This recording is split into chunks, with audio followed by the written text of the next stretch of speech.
নতুন একটা Facebook page খোলার পরে কিন্তু এই যে 60,000 মিনিট ওয়াচ টাইম এটা পূরণ করা অনেক বড় কঠিন হয়ে যায়। কারণ প্রথম কিন্তু কোনো ভিডিওতেই এরকম ভিউ হয় না। রিলস ভিডিও বা বড় ভিডিও কোনো ভিডিওতেও সেরকমভাবে ভিউ হতে চায় না, আর ভিউ না হলে কিন্তু ওয়াচ টাইমও সেরকমভাবে পূরণ হয় না। এজন্য এটা অনেক বড় কঠিন একটা চ্যালেঞ্জ হয়ে যায় তখন ওয়াচ টাইম পূরণ করার জন্য। আর এই টাইমটাতে আমরা অনেক হতাশ হয়ে যাই যে কীভাবে ওয়াচ টাইম পূরণ করবো, এটাই বড় একটা হয়ে যায়।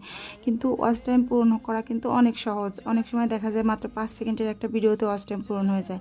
এজন্য কী করতে হবে, নতুন দিকে পেজ খোলার পরে বেশি বেশি অন্যের ভিডিও দেখবো, অ্যাক্টিভ থাকবো, আর যে ভিডিওগুলো আপলোড করতেছি সেই ভিডিওর দিকে খেয়াল রাখতে হবে বেশি বেশি, যে যেন ভিডিওটা এমন কোয়ালিটি হয় যেটা ভাইরাল হয়ে যায় বা যেটা সবাই পছন্দ করে। আর যদি একটা ভিডিও এরকমভাবে ভাইরাল হয়ে যায় তাহলে কিন্তু একটা ভিডিও থেকে, সেই ভিডিওটা যদি 5 সেকেন্ড 6 সেকেন্ড 7 সেকেন্ড হয়, সেই একটা ভিডিও থেকেই কিন্তু 60,000 মিনিট ওয়াচ টাইম পূরণ হয়ে যায়। এটা আমার হয়েছে, আমার ভিডিওতেও আমি 60,000 মিনিট ওয়াচ টাইম পূরণ করছি একটা